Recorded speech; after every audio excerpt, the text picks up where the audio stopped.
Hello बच्चों, let's read the question. Question says the vector AB vector equal to 3i cap minus 2j cap plus 2k cap and BC vector equal to minus I cap plus 2k cap are the adjacent side of a parallelogram ABCD. Then the angle between the diagonal is.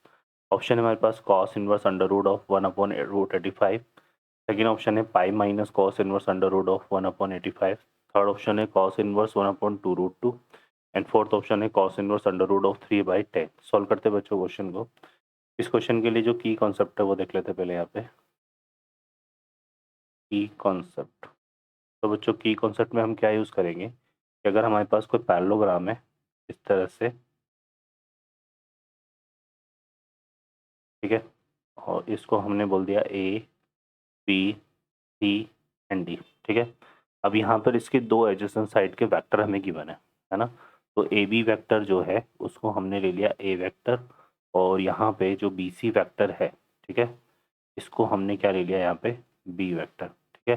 तो यहाँ पर जो इसके diagonal है ए C vector और A D vector B D vector है ना. ए C vector जो है वो तो रिप्रेजेंट हो जाएगा किससे, ए सी वेक्टर तो रिप्रेजेंट होगा किससे, ए वेक्टर प्लस बी वेक्टर से. और जो बी डी वेक्टर है ये रिप्रेजेंट होगा किससे बच्चों, ए वेक्टर माइनस बी वेक्टर से, ठीक है. तो इस तरह से इसके डायगोनल जो है रिप्रेजेंट होते हैं. क्लियर है. अब यहाँ पर हम सॉल्व करते हैं क्वेश्चन को, और एक चीज़ और हम देख लेते हैं यहाँ पे, एंगल बिटवीन टू वेक्टर है ना. Angle between two vector. Two vector यहाँ पे हम ले लेते हैं two vector A vector and B vector. तो ये रिप्रेजेंट होता है बच्चों किस तरह से, cos of theta equal to A vector dot B vector upon magnitude of A vector magnitude of B vector से, ठीक है. यहाँ से जो थीटा की वैल्यू आएगी वो इन दोनों के बीच में किसको रिप्रेजेंट करेगा, angle between A vector and B vector को. तो सॉल्व करते हैं क्वेश्चन को. तो यहाँ पर देखिए हमें क्या बोला हुआ है कि एक पैरेललोग्राम है ए बी सी डी है ना, ठीक है. तो यहाँ पे हमने क्वेश्चन में गिवन है एक पैरेललोग्राम है ए बी सी डी, ठीक है. तो इस तरह से हमने एक पैरेललोग्राम ले लिया यहाँ पे A B C and D, ठीक है. इसमें जो ए बी वेक्टर है वो रिप्रेजेंट हो रहा है किससे, यहाँ पर 3i cap minus 2j cap plus 2k cap minus 2j cap plus 2k cap. और बी सी वेक्टर जो है रिप्रेजेंट हो रहा है यहाँ पे किससे, माइनस आई के प्लस 2k कैप माइनस आई के प्लस 2k कैप, ठीक है ना. तो यहाँ से देखिए हमें क्या फाइंड करने हैं, यहाँ पे डायगोनल्स फाइंड करने पहले है ना. तो इसके जो डायगोनल होंगे तो ए बी वेक्टर गिवन है और साथ में बी सी वेक्टर गिवन है. तो एक तो हमें ये ए सी वेक्टर फाइंड करना है, ठीक है. तो ये ए सी वेक्टर जो है वो तो डिफाइन हो जाएगा किससे, इन दोनों के, किससे, A B vector plus B C vector से, ठीक है. तो ए बी वेक्टर हमारे पास कितना आ रहा है, यहाँ से इन दोनों को ऐड करो 3i माइनस आई, तो ये कितना हो जाएगा 2i cap minus 2j cap. इसमें कि जे कैप का है नहीं तो माइनस का 2j कैप ही आएगा ऐड करने पे, और 2 कैप प्लस 2 कैप मिलके कितना हो जाएगा बच्चों 4k कैप, ठीक है. तो ये तो हमारा ऐसे वेक्टर हो गया, और एक हमें सेकंड डायगोनल निकालना है यहाँ पे बी डी वेक्टर, ठीक है. तो ये इसके क्या हो जाएंगे डायगोनल है ना. तो बी डी वेक्टर देखो यहाँ से कितना जाएगा, बी डी वेक्टर आएगा हमारे पास A B vector and minus B C vector, ठीक है. तो ए बी वेक्टर हमारे पास क्या है, ए बी वेक्टर है 3i के प्लस 2j के प्लस 2k के. तो 3i माइनस माइनस करेंगे तो ये हो जाएगा 4i के, ठीक है. यहाँ से माइनस का 2j के, इसमें है नहीं जे केप का ऑप्शन, तो माइनस का 2j केप ही आएगा.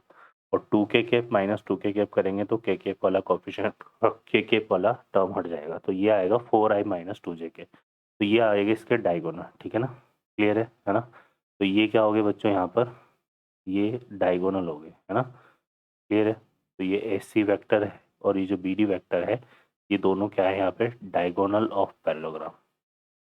ये हो गया हमारे पास डायगोनल ऑफ पैरेललोग्राम, ठीक है बच्चों. अब हमें क्या फाइंड करना है, इन दोनों डायगोनल्स के बीच में एंगल फाइंड करना है.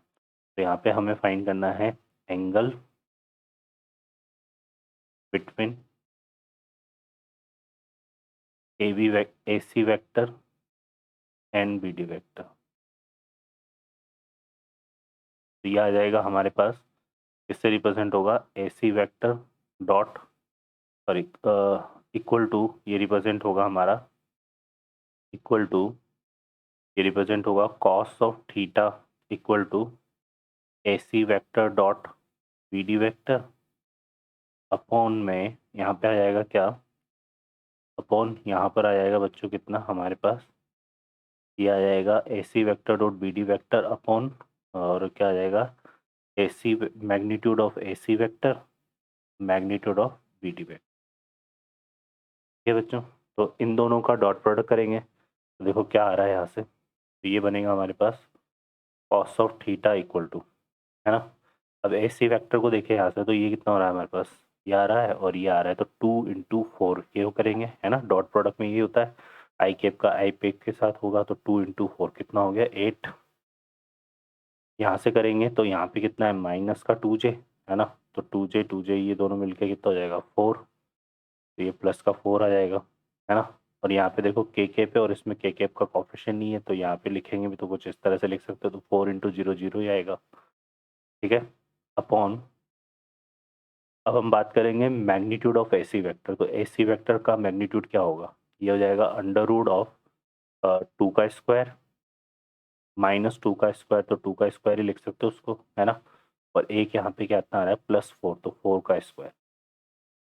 ये तो हो गया AC का मैग्नीट्यूड, और एक हमें BD का मैग्नीट्यूड निकालना है, तो BD के मैग्नीट्यूड में क्या आएगा, यहाँ से देखो 4 है I है, तो 4 का स्क्वायर और माइनस 2 का स्क्वायर, तो 2 का स्क्वायर हो जाएगा, तो प्लस 2 का स्क्वायर, और 0 का स्क्वायर 0 होता है। ठीक है बच्चों, तो ये आ जाएगा हमारे पास 8 + 4 कितना हो गया 12। ठीक है, और इसको सॉल्व करेंगे यहाँ से, तो ये कितना हो जाएगा 16 + 4 20, और ये आ जाएगा स्क्वायर रूट ऑफ 24, और ये हो जाएगा 16 + 4, है ना, तो स्क्वायर रूट ऑफ 20। ठीक है, इसको सॉल्व करते हैं तो ये हो जाएगा 12 अपॉन, यहाँ पे जो 24 है इसको क्या ले सकते हैं हम, ये हो जाएगा 2√6, 2√6। ठीक है, और ये कितना हो जाएगा हमारे पास 2√5, तो इंटू कितना आएगा 2√5, ये 2√5 सॉरी, तो ये इंटू 2√5। ठीक है बच्चों, तो 2 इंटू 2 4, 4 से ये कैंसिल हो जाएगा कितने टाइम 3 टाइम, तो 3 अपॉन स्क्वायर रूट ऑफ 30 लिख सकते हैं इसको, है ना। और इसको ऐसे लिख सकते हैं होल स्क्वायर रूट ऑफ 9/30, है ना। तो ये 3 से कैंसिल हो जाएगा, तो यहाँ से हमारे पास cos of theta equal to आ जाएगा स्क्वायर रूट ऑफ 3/10। ठीक है, तो यहाँ से थीटा हो जाएगा बच्चों कितना, cos inverse under root of 3/10। तो ये हमारा एंगल हो जाएगा, ये क्या हो जाएगा, किसको रिप्रेजेंट करेगा, ये एंगल बिटवीन डायगोनल। ठीक है बच्चों, तो एंगल बिटवीन जो डायगोनल है वो हमारा आ जाएगा cos inverse square root of 3/10। और फाइनल ऑप्शन देख लेते हैं, ऑप्शन हमारा कौन सा करेक्ट होगा, तो जो ऑप्शन करेक्ट होगा वो हमारा हो जाएगा यहाँ पे डी ऑप्शन। ठीक है बच्चों, तो D option is the final answer. I hope you understand well, best of luck, thank you.